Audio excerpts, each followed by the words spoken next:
What helps you to stay composed and clear in that moment? Because what I learned about you, what I heard about you is you have done a lot of surgical strikes. You were involved in that. So in those tense moments, what kept you composed?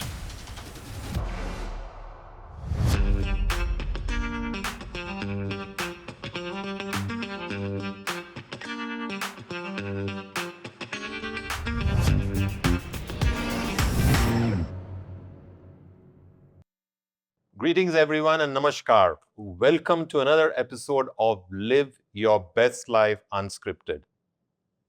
We often admire people for their strength, leadership, and composure. But what we really ask is that what does it really take to hold yourself together when the pressure keeps mounting? Today's conversation is about the inner work behind a life of responsibility.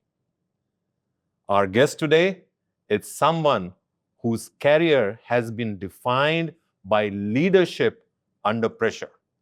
Lieutenant General D.S. Hooda served as the Northern Army Commander of India and played a key role in some of the country's most critical military decisions, including overseeing major counter-terror operations.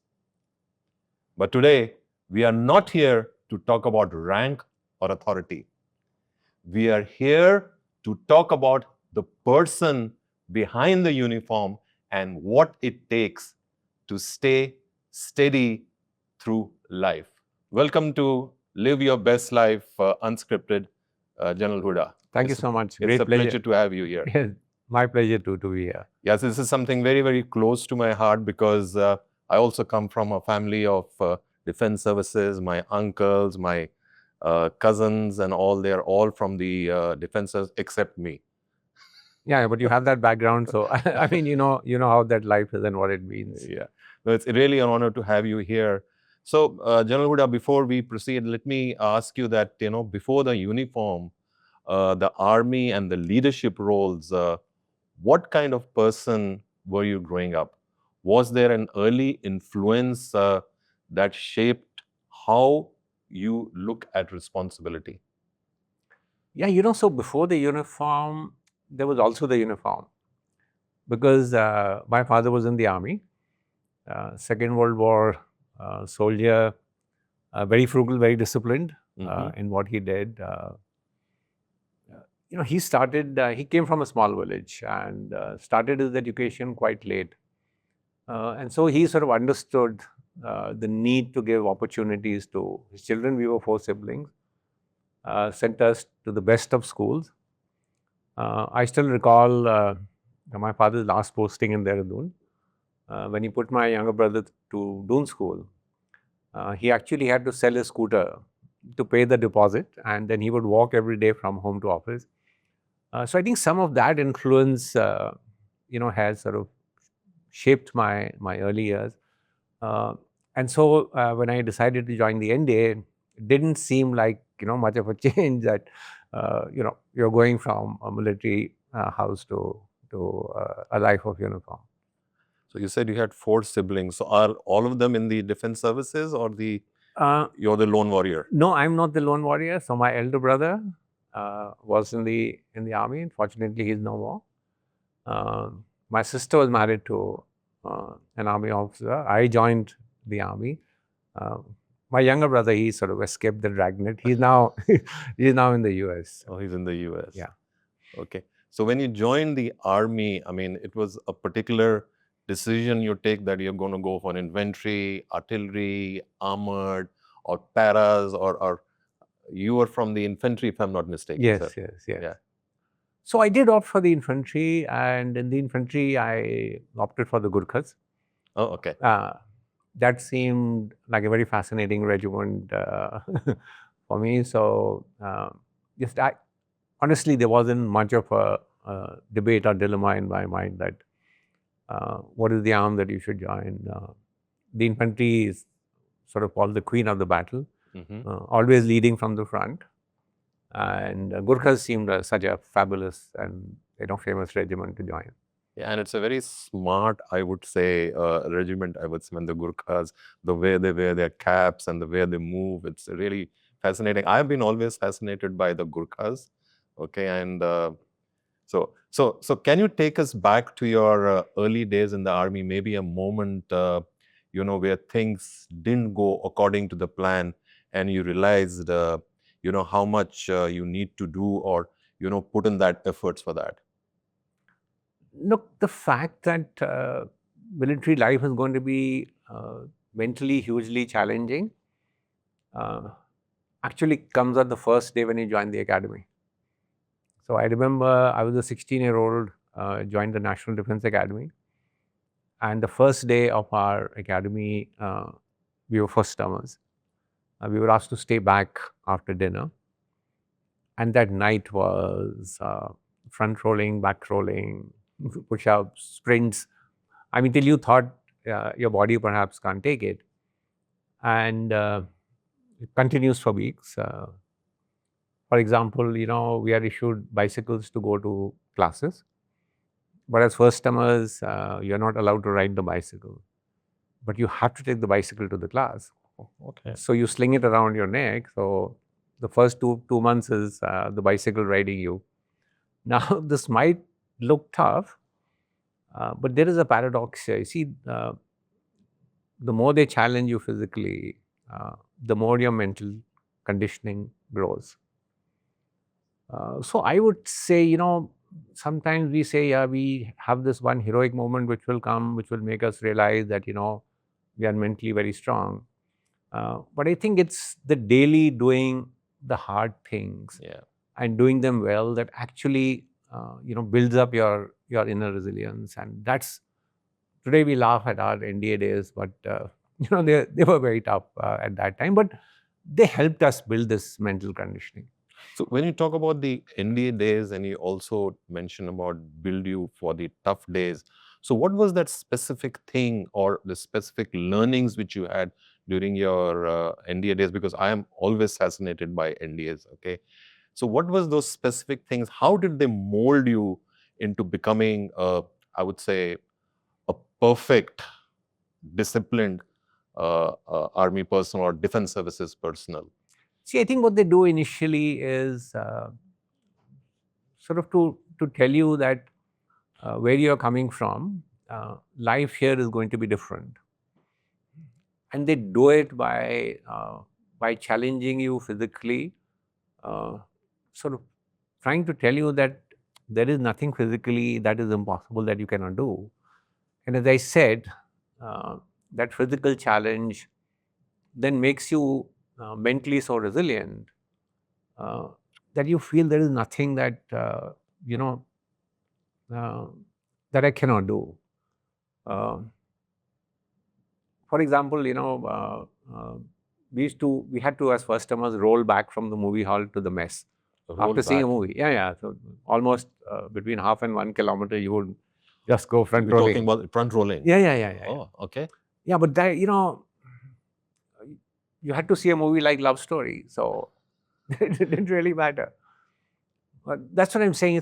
That's how gradually over a period of time they condition you, they build you, and then of course, the military that you are going to has a certain set of values, has a certain culture, and that must be sort of followed. And we can talk about that sort of values and culture later. Uh, so when you come out of the academy as an officer, Hmm. you are now sort of completely conditioned to a disciplined way of life, conditioned to uh, you know that the environment you're going through is going to be challenging, it's going to be difficult, but that 4 years of training has prepared you for it. So NDA, yeah, it's 4 years. So coming from a young person getting into NDAs, and after watching Love Story, going for those roles, do you still believe in that discipline has helped you to what the person you are today? That discipline. Absolutely, absolutely. I mean, it's those early years that really shape you as a young officer. Uh, of course, military life itself teaches you a lot of things, but that early discipline is what really stays with you, throughout. The foundation for discipline, foundation for doing things properly, that has been set in that training years for you. Oh, that's nice. So, ladies and gentlemen, you heard from General Hooda that what you initially set up in your life in those initially days, okay, what you learn, that is what shapes you for the future. And so, let me ask you, General Hooda, is that people often use the word bravery very casually. In your experience, what does courage really look like when fear is really is real and the stakes are very high? Yeah, so people often say courage is the absence of fear, and that's not true. So we had Field Marshal Manekshaw, who very famously said, if you say you are not afraid, you are either lying or you are a Gurkha. So, Okay. yeah, so fear is always present. I mean, and particularly where lives are at stake. When we're talking about the military and the army, uh, you're in situations where people could get hurt, uh, and so there is always this fear. Uh, in my view, courage has three dimensions. The first dimension is physical. When you are in a very dangerous situation and you can get up uh, and tell your people, follow me, Mm-hmm. that you are the one who's going to Leading put it. himself first in the line of fire. Not you go, I will follow you, but you get up and say, follow me. But I think there are also moral dimensions to courage, which as you grow up in leadership, become important. The courage to accept responsibility for your mistakes Nice. and say, look, I have done something wrong, and not try and sort of pass it off to somebody else. Mm-hmm. And I think also more and more, again, as you rise up in rank, is the courage to ensure your institutional values are not weakened. Uh, that to me is very critical. You could call it speaking truth to power, saying if we do things like this, there could be dilution of institutional standards. There could be dilution of the character of the institution. I know today we talk about this institution has weakened, that institution has weakened, Mm-hmm. and therefore I think it's important, and that too, takes enormous amount of courage to say, uh, look, I will go, but my institution, my organization must not be sort of weakened. So I look at courage from sort of these three dimensions. Beautiful tips for leadership, General Huda, you gave is that, always lead from the front. It is not, if you are a leader, you have to be upfront and, Absolutely. and lead by example so your other team can follow you and also learn to accept your mistakes. I think if these things are there, ladies and gentlemen, what we heard from General Huda is that as a leader, you need to lead from the front. Your team needs to follow you. And also, the discipline has to be that learn from your mistakes, accept your mistakes, okay, and correct them as you move along in life, okay. So that brings me to another question. It's all about pressure and inner control. When you're faced with the situations where emotions, could easily take over, what helps you to stay composed and clear in that moment? Because what I learned about you, what I heard about you is you have done a lot of surgical strikes. You were involved in that. So in those tense moments, what kept you composed? Okay, so before I have a personal mantra. Okay. uh, Before I give that, let me sort of put it in context. So September 18th, 2016, 10 days before what we carried out what we call the surgical strikes, we had an attack on the Uri garrison. Mm-hmm. And there was a terrorist attack. 4 terrorists had sneaked in. And by the time the operation was over, we had lost 19 soldiers. That was the biggest single day loss of the army in 20 years. Oh. And obviously, you ask yourself, Uh, there's something you could have done to prevent this. That there is a sense of failure as to why this has happened, and then of course a lot of pressure from outside. Social media, particularly, is very harsh in these situations. Yeah. And what were you doing if you can't protect your own garrison? What will you do? And at times like this, you could become emotional. You could become angry. Yeah. You could start lashing out at people and saying, "Why did this happen? Who's to blame?"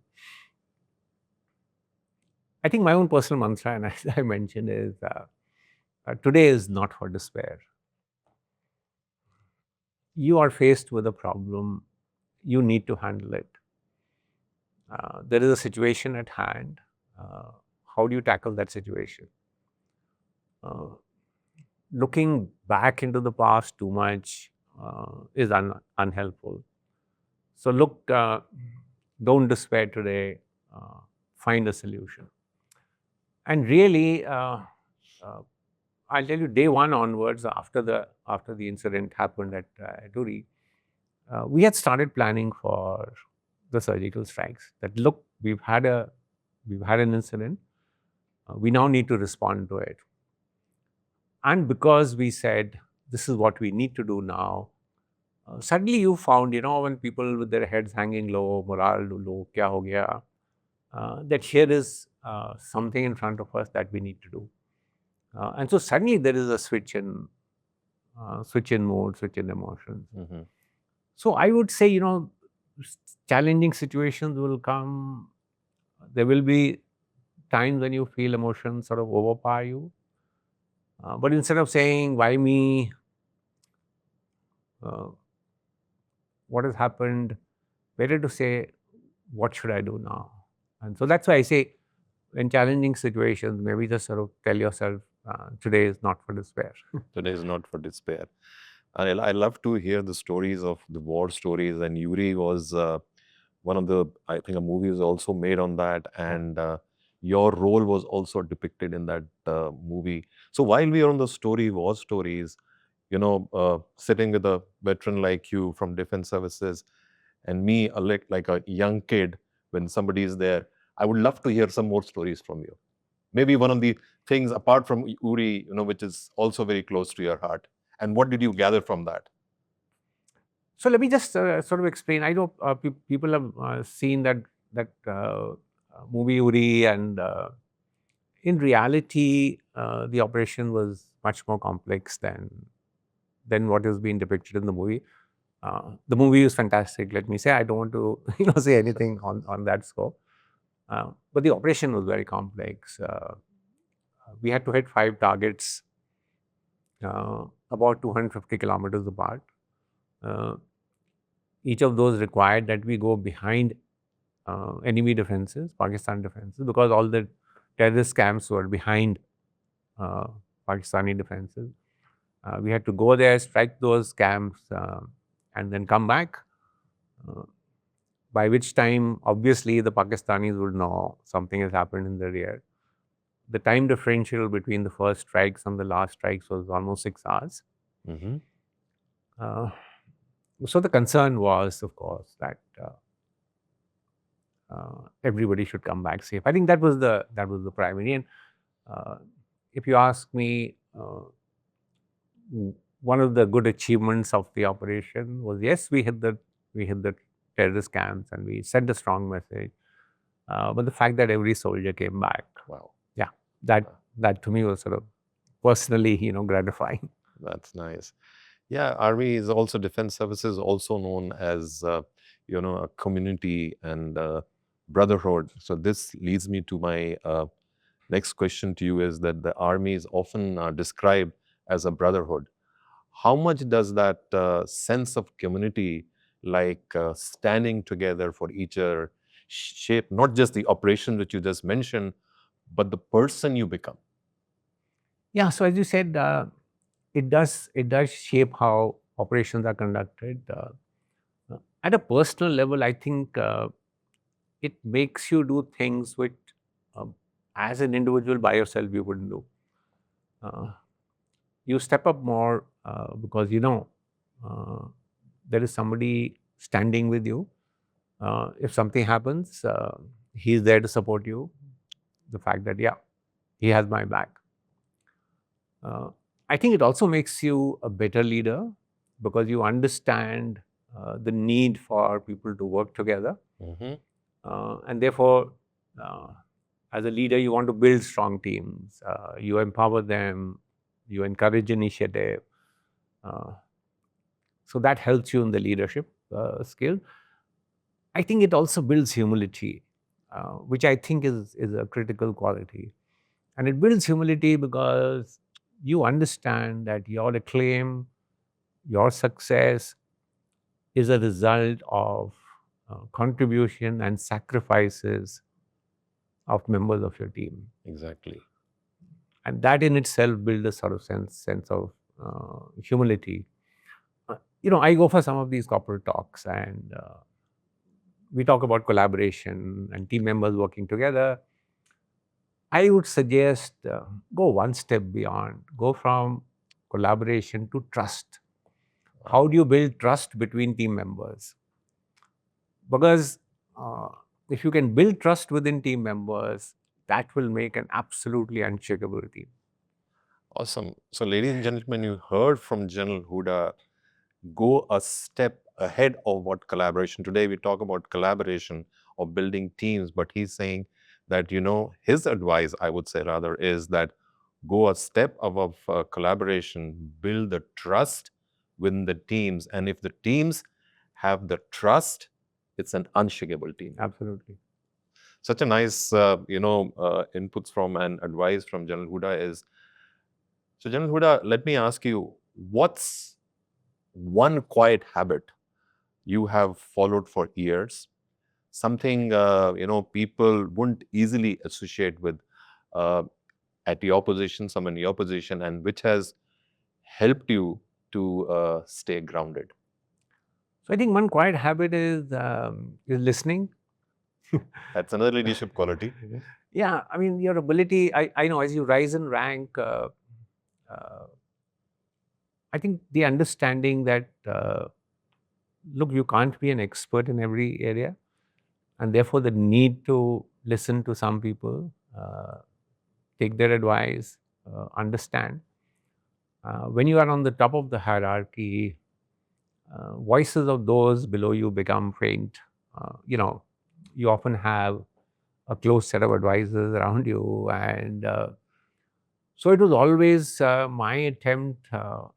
Can you reach down and listen to those people? So, just as an example, when I was the army commander, uh, I had a dedicated exchange operator who would connect all my calls. And my instructions to him was that each night that I am in station, not traveling, uh, he would connect me to one commander who's 3 steps below me. Mhm. And the idea of my conversation with him was not, I want you to do things like this. My first question always was, what do you need? Tell me what is it that you require. And I think in that interaction is where you come to understand what the requirements of people below you are, what challenges they are facing. And that really helps you stay grounded. And, sort of uh, don't let being at the top go to your head. Got it. Yeah. Yeah. So basically what we say in our terms or in leadership terms, it go to the bottom of the pyramid. That is where, you also need to listen to them because you never know what you will find at the bottom of the pyramid. Okay. There might be some diamond, and you just proved it that he was 3 steps below your level. Okay. And you would always interact with him and ask him that, what do you need? So when we talk about this is about leadership. When we talk about, let's talk about some mistakes and I would say reflection. If you were to go back in time and change one decision, would you, or do you believe even your toughest mistakes shape to what you are today?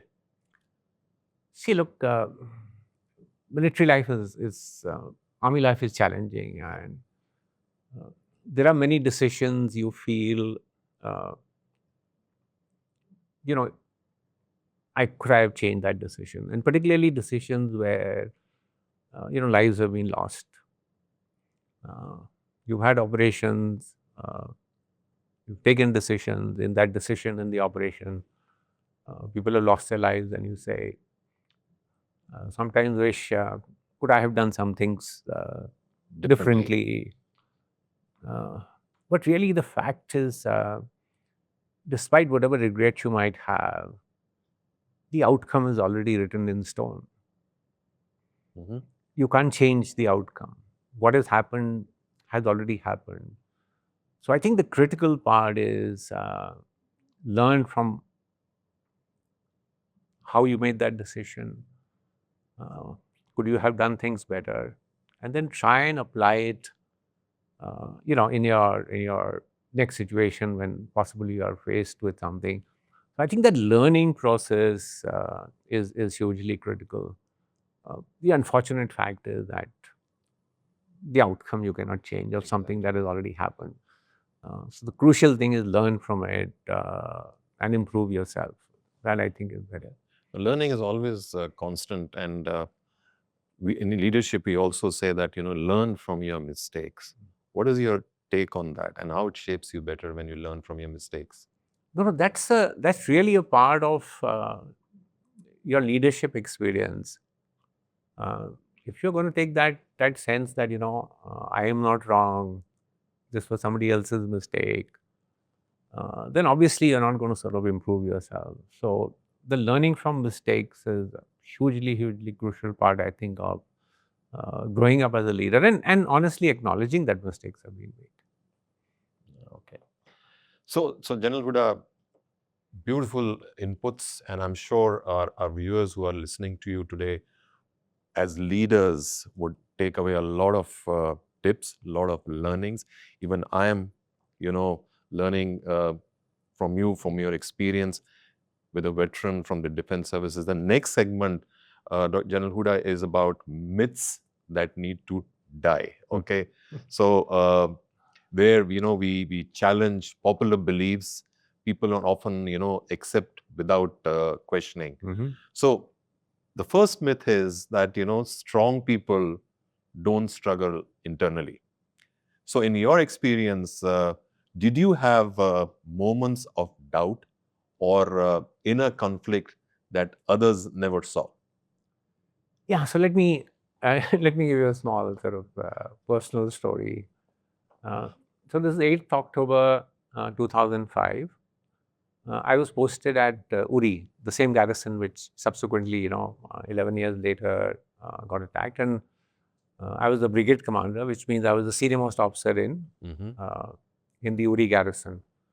8th October 2005, I am sitting in my office at about 9 in the morning, sitting in my room, when suddenly, a soldier comes rushing into my room, literally catches me by the neck and drags me outside the room. And I'm like, what is this guy doing to a brigadier? Yeah. Uh, but as he dragged me into this little small lawn outside, it was as if the whole world is crashing around you.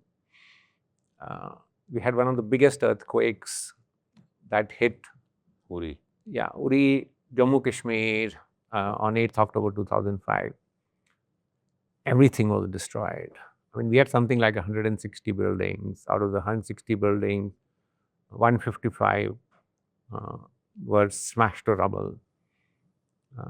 And the same thing happened, defenses which were along the line of control. Uh, roads had been completely blocked. Bridges were damaged.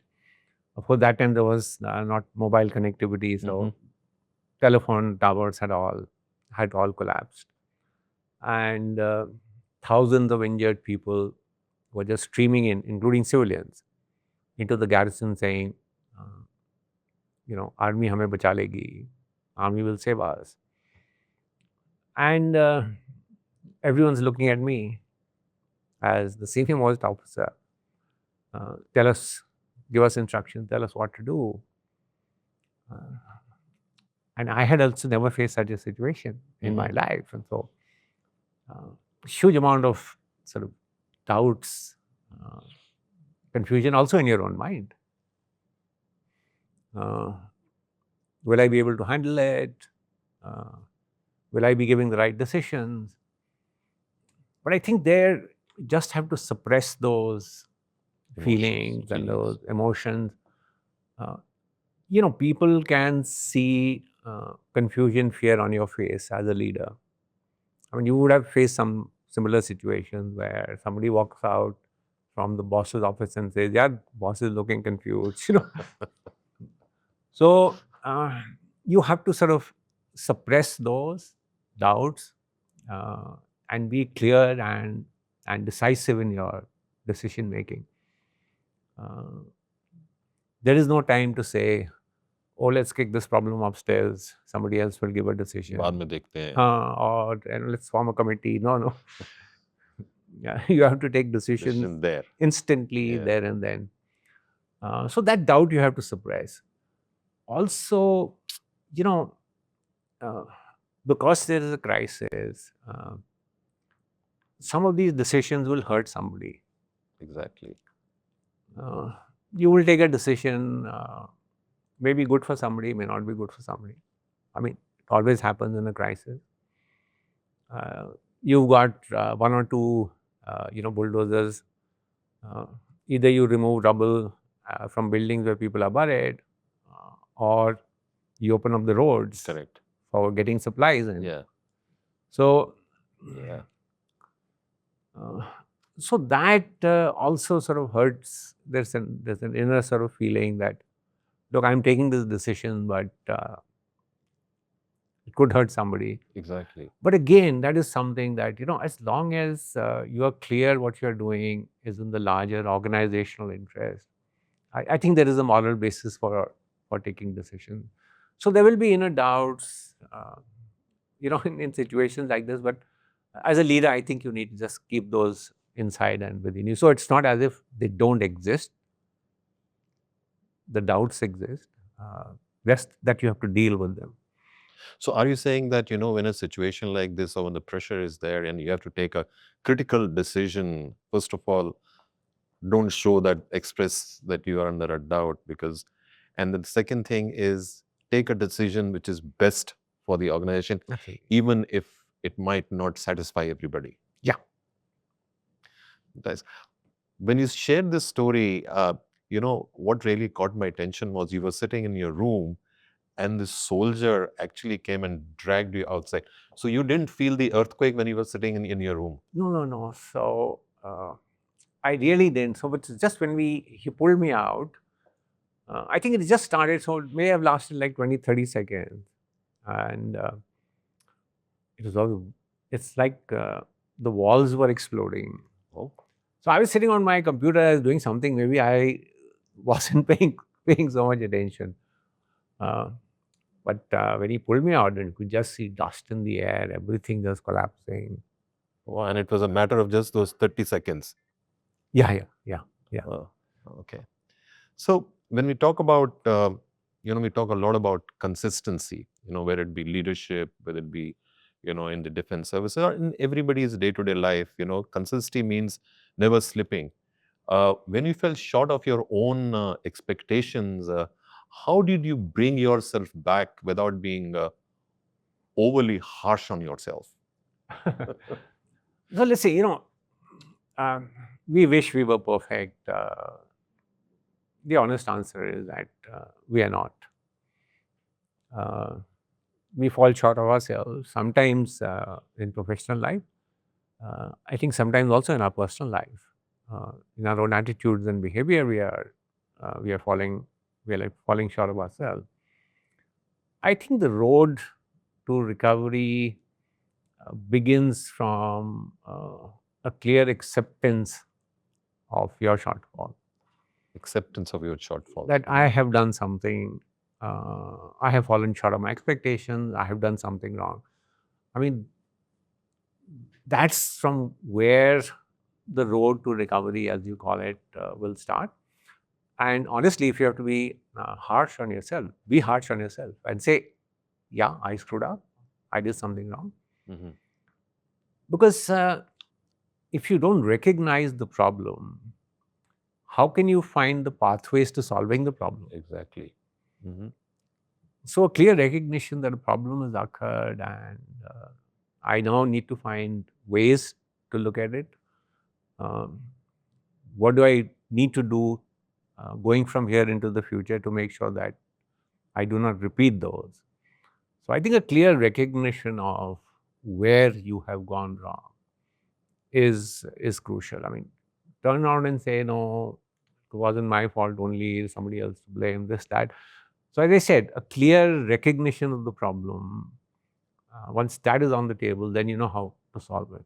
So there's a structure involved in it, and that brings me to my next question to you. The structure makes life rigid and joyless. So did did structure actually give you more freedom in decision making, or does rigidity inevitably comes with it?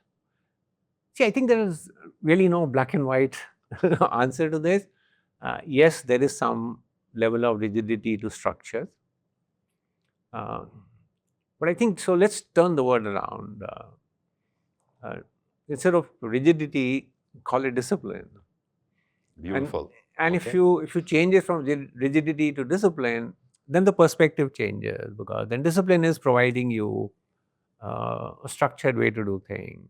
So I wouldn't really say there is sort of rigidity, but about sort of disciplined approach, and that I think would be a better way of understanding it. As far as decision making is concerned, uh, honestly, I think there is a feeling that in the army, decision making is very simple, because the boss will say, do it like this, and then everybody is going to salute and say, yeah, this is how we're going to do it. In reality, it's different, uh, because national reputation is at stake, lives are at stake. Exactly. Mm-hmm. So I think there is a fair degree of a consultative process that happens. I remember when we were planning for the surgical strike, I was sitting there. I had almost 40 years of service. We had officers, young officers with 5 years of service, who were sitting there, because they were the ones who had to go across. Mm-hmm. So they had to be involved in the planning process. And there were times when I said, look, I know the big picture, this is how we'll do it. There were times when the young officers said, don't overdo what and tell us what we have to do, because we are the ones who have to execute it on the ground. So there is a consultative process. I think what the structure helps is, once a plan is made, and your boss tells you, okay, now I have finalized the plan. What the structure does is, everybody says, now this is my plan. Okay. Everybody takes ownership of that plan. Then it isn't, look, I had disagreed with this part of this plan, so I'm not convinced that this is a good way to do it. So where it happens, and that's, I think, something that is a good thing in the military that we talk about, is once a plan is done, everybody owns it, and therefore you need to execute it to the best of your ability. Beautiful, General Hooda. It's once, what you said is, once the plan is done, everybody needs to own it, and everyone needs to row in the same direction to achieve the plan and achieve the vision. Okay. I mean, when we talk about the defense services or the army, and you mentioned that the nation is at stake, there are lives at stake. Let me ask you, how important was rest, mental or physical, in helping you stay sharp during those demanding phases? So I think rest is hugely critical. I know often people sort of equate work with the number of hours spent in the office. Oh, I have been sitting from so and so time to so and so time. That really, I'm not saying it's not important. I think that's really not the way to measure output. I realized this in the first 3 days after the earthquake. As a leader, you're the senior most person there. You want to be seen everywhere. You want to be seen at every crisis spot. Yeah. Get your hands dirty everywhere. what will people say if they see that you are not at every critical point? But I realized after 2 days, I'm going to completely burn out if I continue like this. And so you need to step back. You need to detach yourself a little bit from what is happening on a sort of a day-to-day basis. And that detachment is important because it enables you to see the long-term picture. Wow. Sometimes when you get so close to the event, you are, sort of doing that firefighting. Uh, so, it's often said, uh, what's urgent is often not important, and what's important is often not urgent. Urgent, yeah. So I think by stepping back a bit, you are able to from the urgent, you are able to see the important thing, do some long-term planning. So I think rest and your ability to step back from the day-to-day routine, sit back and I think look at the larger picture are very critical things. Beautiful insights, General Huda says. So, in all this stressful life which we are living in today, you should take out a moment, Absolutely. step back, reflect, and it'll help you to take better decisions for the future. So, ladies and gentlemen, you should think about what General Huda just said. In our day-to-day life, this fast-moving pace which is there in the life today, take a moment to step back, reflect, and it'll help you, in taking better decisions for the future. And that's the commitment you have to give over a lifetime. So when we talk about commitment, over a lifetime, commitment is easy in the beginning, and but it gets harder over decades. What kept you going through all these years? You just mentioned when you were sitting there, 40 years of experience which was there. I mean, what kept you going through all these years of service and sacrifice for our nation? So I think the primary thing is this sense of purpose. Um, what is the purpose of the work that you are doing? Uh, and there is a very strong sense of purpose. Not only me personally as an army officer, but I think you will see it around among the military community. That look, what we are doing is somehow larger than ourselves. We are here to defend the borders of the country. We are here to look after national interests. We are here to ensure safety, security of the civil population. Also, what I am doing on my uh, on my performance rests the reputation of the organization. If I don't do things well, if I don't patrol well, if I don't do something well, uh, that will impact the name of my organization. And therefore, what I am doing is worth some of the discomfort that I have. Uh, People often ask, guys sitting in Siachen, minus 60 degrees temperature, uh, such tough conditions. I mean, what drives them? And really, what drives them is this huge sense of purpose about the task that I am doing is hugely important. Now, sometimes in corporate circles, when I when I raise this issue at this point, I'm told, "Look, you are in the army, so you can have these kind of ideals. Uh, doesn't really uh, equate to what we do in civilian life." And I say to them, uh, at some stage, you will ask yourself, what purpose did I achieve? Maybe not immediately, maybe later. So I think there is also that sense that we must have that, beyond the day to day, beyond the routine, that I'm doing something more than that. It could be as simple as contributing towards national economy. Look at the bigger picture. Uh, Building a strong organization that will outlast me with the kind of values it has. So I think just don't look at work in the day-to-day sort of perspective, but look at it from so there's a book by Viktor Frankl was Jew in Second World War, and he's written a book. It's fantastic. It's called Man in Search of Meaning. Man in Search of Meaning. Yeah. Okay.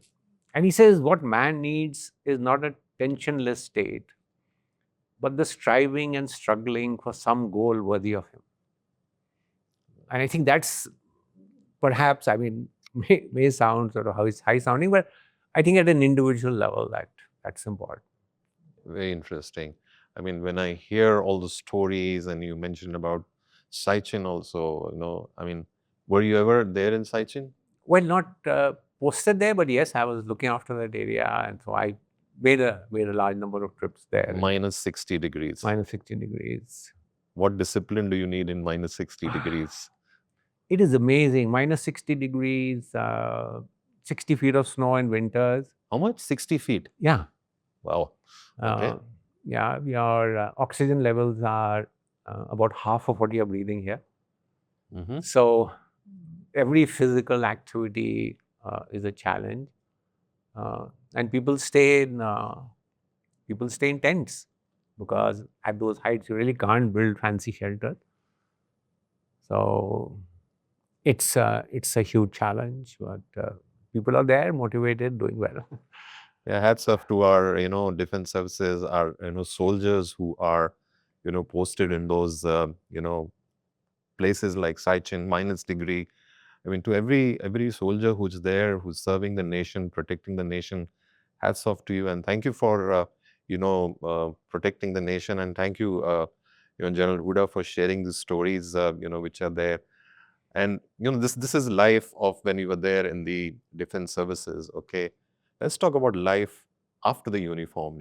After years of living with the clearly defined structure, what was the hardest? I would say the adjustment one had to do once the structure was gone, or you still follow that structure which is there. So actually, the structure never completely goes away. Because there is a vibrant veteran community. There are regular interactions between serving officers and retired officers. Each headquarter has something called the veteran cell, which is meant to look after welfare of veterans. So the structure doesn't completely disappear. I think the hardest challenge is, from a life of busy, challenging routine, you suddenly are into, what do I do with my time? Yeah. And I think that switch is difficult to make. And I think it's important at that time not to sort of keep living in that image of the past. It's gone. But see now how you can find new purpose in life. That's critical. I talk to you about purpose. Yeah. And while talking about new purpose, I think when I tell myself, what do I do now? I often recall the story of this young woman, and I'll talk about it. So 2015, when I was still the Army commander, in one of the operations where we were fighting terrorists, one commanding officer, Colonel Santosh Mahadik, he lost his life in that operation. Now, commanding officer is a fairly senior officer, about 20 years of service. And his wife was Swati Mahadik. Swati was at that time 35 years old. She had two children, one aged 5, one aged 10. And she was staying at Udhampur, where my headquarters was located. So when my wife went to meet her, after the funeral, Swati said, I want to join the army. And honestly, we were all completely astounded, because the maximum age for entry into the training academy is 25. And she was already 35, 10 years over age, and 2 children she had. But Swati was completely determined. She said, I've lost my husband, yes, I know, but this is now my purpose, is to put on the uniform. And you guys better make it happen. So we took up a case and it went up and down, Army headquarters. Finally, the defense minister, Mr. Parikar at that time, said, okay, I will give her a dispensation for age that she can appear for the examination, although she's 10 years over age, but rest of it, she has to do on her own. Uh, 3 years after her husband died, Swati graduated from the Officers Training Academy as a lieutenant in uniform. Wow, amazing, amazing. So when you say, what do I do now with my life? I mean, there are ways for you to find a new purpose, a new role. So many of us do that. I myself have started a think tank. Think that the experience that you gained, you can give back somewhere else. Some other people take on some mentoring roles, etc. It's not easy, not easy the switch, but at least for me, whenever I think, oh, this is difficult, I just remember Swati's story. No, amazing. So basically, what the takeaway from here, General Hooda, is that always have a purpose in life, and if one purpose is finished, develop a new purpose, but always have a purpose in life and keep moving forward. Absolutely. I mean, thank you for sharing this story about Swati. I mean, that really is inspiring. Okay, and let me ask you something. For someone who has been, juggling work stress, family responsibilities, and constant distraction, what does discipline realistically look like in everyday life? So yeah, discipline, somehow discipline, you put on the uniform and you are very rigid and straightforward, and but really what it means is how to structure what you are doing, how do you manage your time. I think it's also how reliable and consistent you are, and that helps other people also understand you. Look, there is a consistency in which he does things. I mean, that is discipline, that consistently you're doing something. As a leader today, you're not behaving like this, tomorrow behaving something differently, and then people are confused. There is this sense of reliability about you. So it doesn't merely, it's important if you're told to reach at 8 to be there at 8, but that's not really the end of it. It's just how you go through life in a structured, consistent, reliable manner that I think is what discipline is really all about. Structured, consistent, and reliable manner. Yeah. And that is what discipline is all about. So you heard that, ladies and gentlemen, structured, reliable, that is how, and discipline, these go all in hand in hand. So, General Hooda, my next segment is all about 1% better every day. So now so I'm going to ask you simple questions, and what are those actions which create a lasting change? So my first question is one daily habit that quietly builds inner strength. So I'll tell you my the personal habit is that I would at the end of each day uh, sit for about half an hour and reflect on what has happened that day. What did you do well? What did you do badly? Where is exactly can you make improvements? Uh, in a very sort of dispassionate way, not criticizing yourself, but in a very dispassionate way, look at what you have done that day. Uh, and I think that helps you on the next day uh, to say that, maybe perhaps I now do things in a different way. And if you do that consistently over a period of time, I think the good habits, the good policies, the good practices become like a second nature to you. Mm-hmm. So I think that quiet reflection at the end of the day of the day that has gone past and what you've done, to me that's one of the good practices. A quiet reflection on the day which has gone by. Okay, the next one. One habit people should stop if they want consistency. So I would say, I would say, stop blaming the circumstances. Exactly. Yeah. Yeah, look, you're dealt with a particular hand, and for those who play cards and bridge, I mean, the fact is, you have a hand and you have to play it. And there is the same thing in life. There are these circumstances, and there is nothing that you can do to change them. So saying, "Why me? Why has this situation happened to me?" Honestly, is completely pointless. You plan for something. Plans don't work out the way you plan. So in the army, we have a very famous saying: "No plan of operation survives the first contact with the enemy." Oh, okay. So you may make the best of plan. The first contact you have with the enemy, you will have to change that plan because there is somebody else also in the play. Correct.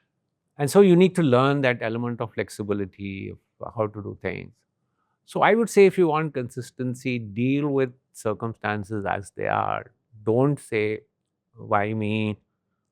Why has this happened to me? Poor me. Poor me." Pointless, Yeah. honestly. Okay. One simple practice that helps reset on difficult days. So what happens on difficult days is, once you find yourself faced with a number of situations that have come up. I would say the key thing to deal with it, and this is no great surprise, is your ability to prioritize and say, not that, okay, let me do the first thing that comes in front of me, but among the so many issues that I have, what is the most critical, and take that and deal with that. So otherwise, sometimes happens on difficult days, 10 things in front of you, and then sort of confused about, should I do this? Should I do this? Should I do this? So it's important to say, this is the priority. I think also in personal life, Exactly. so many things that you have. Yeah. My priority is this. So prioritize, I think it's not always, whatever comes, kar lo, but perfect. So, General Hooda, once a critical decision is made, how do you personally live with its consequences, especially when the outcome are uncertain? I mean, really, do you have a choice? Uh, you have to live with that outcome. I know. So when we planned, as I said, the surgical strike, it was a very complex operation, and obviously there is the doubt in my mind that, will it go as well as planned? Will everybody be able to come back? Uh, there was always this thought that, have I thought through everything? But the fact is, you have to take that decision. You've taken that decision. Uh, there was also confidence, that uh, I have made a good plan. Uh, Soldiers are well trained. We have given them everything that they needed. We are confident it will happen. I think that confidence will drive you to take the decision. Uh, Life is not perfect. Something goes wrong, it goes wrong. I think just have to accept it and say, yeah, it was my responsibility that this happened. And I think taking that responsibility doesn't make you weaker. In some ways, it makes you stronger as a leader. There is also enormous amount of respect that comes from your people. If you say, look, this is on my shoulder. You don't worry about what happens. You go ahead and do it. So uh, I don't think there is a very critical sort of dilemma as far as this is concerned. Some decisions you say take will be good. Some decisions you take will not be so good. Yeah. That doesn't stop you from taking decisions Yeah. that you have to take as a leader.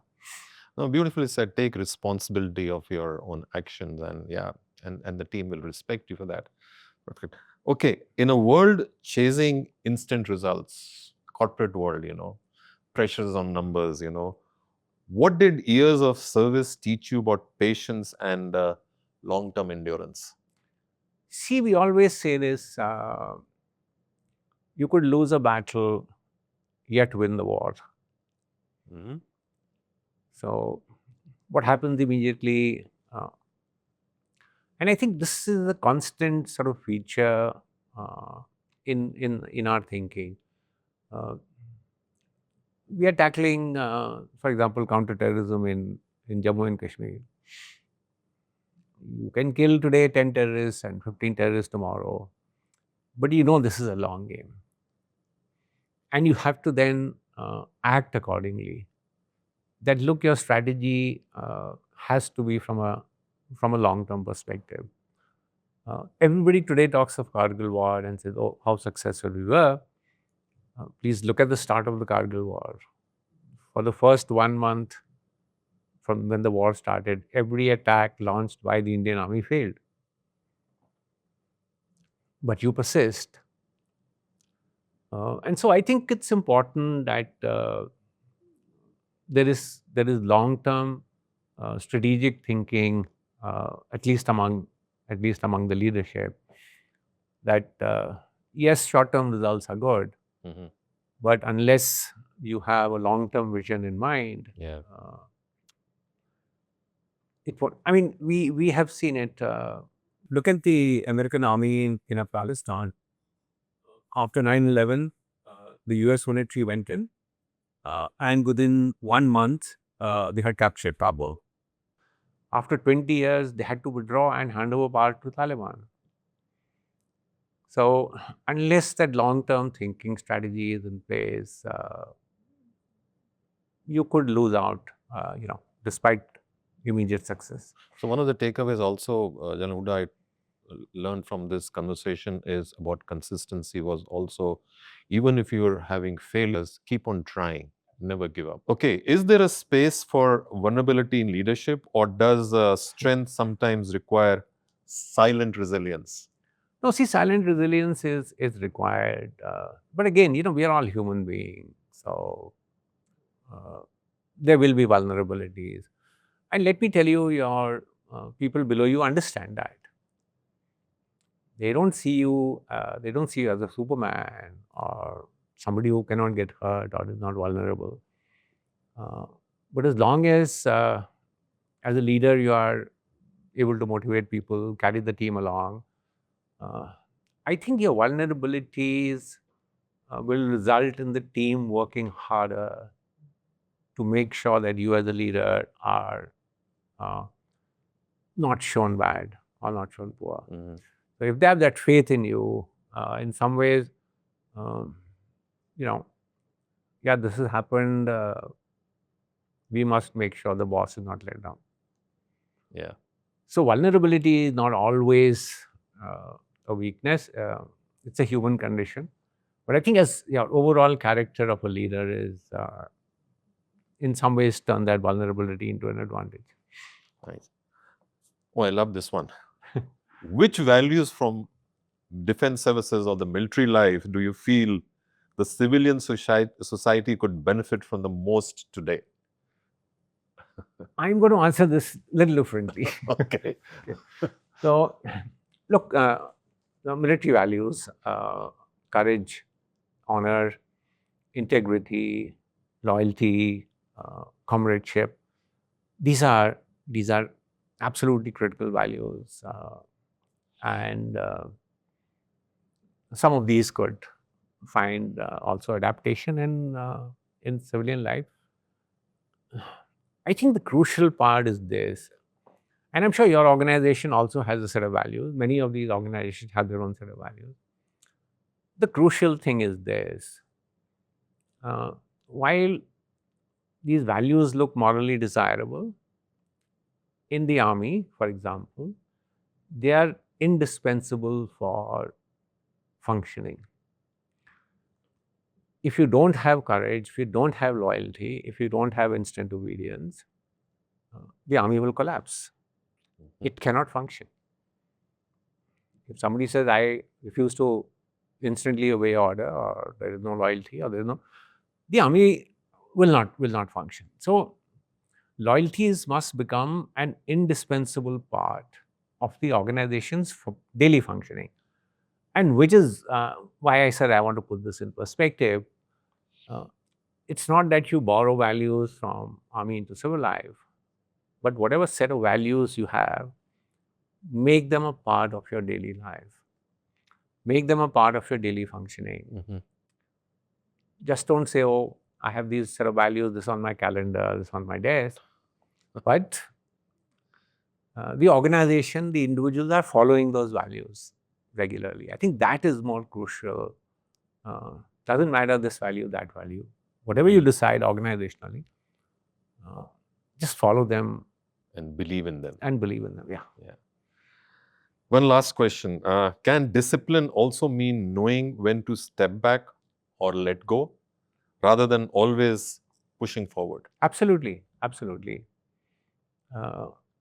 You must know doing this, something which is done wrong and you keep doing it time and again is not going to help.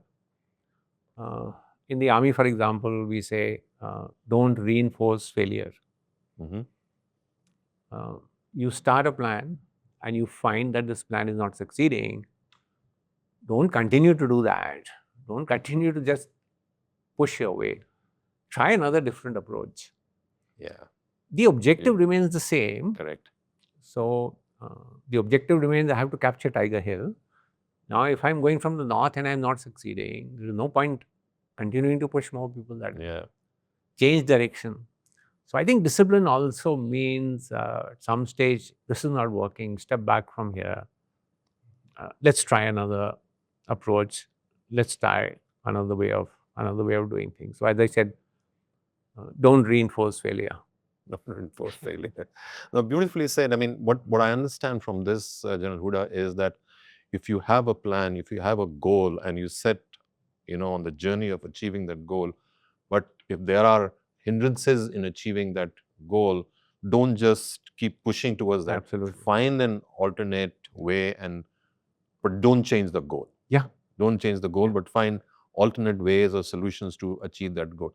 Beautifully said, and ladies and gentlemen, most people aren't trying to be extraordinary. They are just trying to stay steady in a world that keeps demanding more. And sometimes steadiness comes from showing up, even when it's hard, even when no one is watching. Thank you, General Hooda. It was a pleasure having you here, and a lot of insights. I learned a lot from you, and I'm sure our viewers will learn a lot from you, because your journey was all about honesty and depth, and encouraging us to stay disciplined, never lose focus on our goals. Absolutely. Okay, find solutions, different solutions to reach those goals. Stay focused, and most of all is honor your own commitments, believe in yourself.